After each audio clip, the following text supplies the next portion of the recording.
Good morning mga me! Welcome na naman nga sa panibagong araw ng buhay ko bilang isang full-time mom. At ang aga-aga nga na nagbumuriyot ng aming bunso. At ang feeling nito ay gusto niya talaga magpakarga na. So, kailangan nating bumangon. So, abilis na ang transition. Magluluto na tayo ng ating breakfast. Nag-unhealthy breakfast tayo ngayon. Pero, with a twist, ang ating breakfast.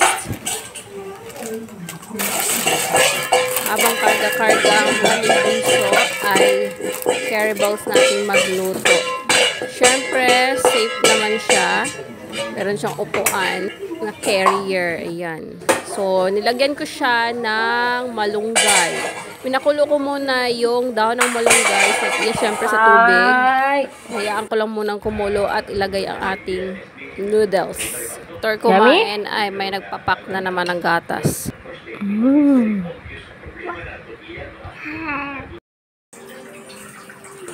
May nauna na naman doon na excited na naman maligo. Tingnan nyo naman ito. Ayan. Nauna na naman siya. Diba? Oh. Mauna yan sa maglalaro siya ng sabon. Oh. Gustong-gusto niya yung magsasabon sa sarili niya. Pero, oh, yan. Hinahayaan ko lang siya magsasabon sa sarili niya at magtututbrush. Tapos, sabunan ko lang siya ulit pagtapos na siya. Hayaan ko lang siya mag-explore para matuto siya sa huli. Siyempre, sundan din natin siya at bantayan dahil madulas at baka madulas at yung tubig makamalublob. Ayan yung ginagawa niya araw-araw. So,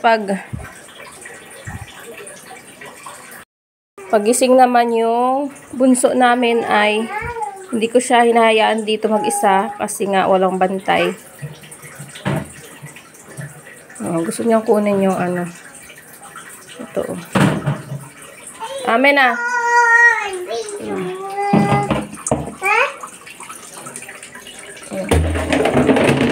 Tignan mo paano makaipon ng tubig. Ayan oh. Lagyan na ng sabon. At ganyan yung ano ng gripo namin. Ganyan lang siya kalakas. Ayan.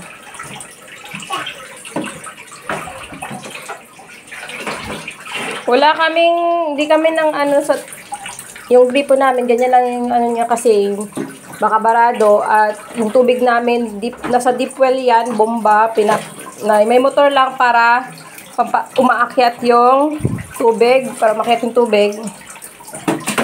Hindi na kami napakabit ng tubig sa nawasa. Nawasa tawag dito sa amin. Para less ano na rin, bayarin. Bill lang sa kuryente yung binabayaran namin. Ayan. Habang yung isa naman ay ito, natutulog. So, maaga rin siya nagising guys, kanina. Ayan. Tapos mga 6 kanina, naghele-hele lang sa kanya, ayaw pa rin niya matulog. So, nagwalis-walis ako kanina sa labas, kasama rin siya, nakapatong lang siya dun sa ano ko, sa carrier na yung may patungan dito.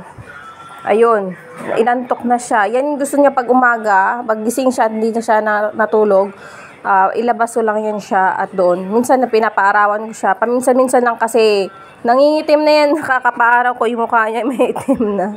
So, every other day or pag nagising kami ng okay yung pakiramdam niya, at di ako puyat, ay pinapaarawan ko siya. Ayan. O, tingnan ang kalat niya. O. Manay ako sunod dito sa mga kalat niya, mga laruan niya. Ganon din. Mamaya, ligpitin mo yan. Diyan din mamaya. Ganyan talaga mga bata. Wala tayong magagawa dyan. So, hayaan lang natin sila mag-explore sa buhay nila. I-enjoy yung pagiging bata nila. Kasi pag lumaki na yan sila, hindi na magagawa yan, syempre. At wala na rin tayong sasawayin. Diba? O, hayaan lang natin yan. Di ba, na yung pagod na yan. Mamaya naman, ito naman yung asikasuhin ko dahil ilang araw na to dito. Dalawang araw na. Ito naman yung tinipi ko ng karaan. Dito pa rin. Ayan. Tapos, yung mga labahin agad. Wala pang na, hindi ka pa tapos magtupi. Meron na naman agad na labahin. Nakita niyo naman yan. Ayan. Diba? Buhay nga nanay. Buhay nanay nga naman.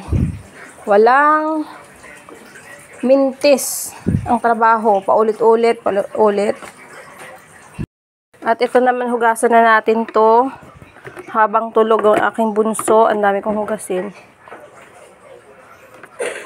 Para mamaya, paggising niya ay wala tayong hugasan. So, nakita nyo yan guys. Oh. Ililigpit mo yan ngayon, maya-maya ay kalat na naman yan. Kahit mga laruan niya dito, no. Naghalo-halo na dito sa mga ano. Ayan, dito, gawa niya yan lahat. Hindi ko na talaga inaano ng sinasalansan pag-ayos niyan kasi ayusin mo sasalansanin mo yan ngayon, mamaya, wala na naman. So, yan, itambak mo na lang dyan. Hayaan mo na lang yan dyan. Basta, di masyado magkalat dito sa floor. Wala tayong magagawa. Magsaing na rin nga muna tayo, guys. Mami. Para ulam na lang lutuin. So, ang daming tambak na hugasin. Ito na pa kaming konting kanin. Ibibigay ko yan sa... Hindi ba sasayang yan, mga may? Kasi, ibibigay ko yan sa... Ano namin? Manok. Wala na kaming aso. Wala kaming aso. So, sa manok natin ibibigay yan. Hugasan na nga natin ang ating bigas. Isang hugas lang to. Ayan. Isang hugas lang kapag naghugas ko ng bigas. Isang hugas lang talaga. At ito yung ulam ni Kuya. Ewan ko kung kakain na ito si Polly. Ayan. Pero bigyan pa rin natin siya. Lutuan pa rin natin siya. Chicken lang to. Prito na naman for the kids. Mabilis ang luto lang. At heto na naman guys, ang aking nakita. O, diba? Naghuhugas siya na pinaglagyan niya ng tubig. Nilagay niya po ng tubig pala. Yan, hugasan daw niya sa tinanong ko siya kung anong ginagawa niya. Sabi na hugasan daw niya yung mga hugasin. Sabi ko, bahala ka. Diba?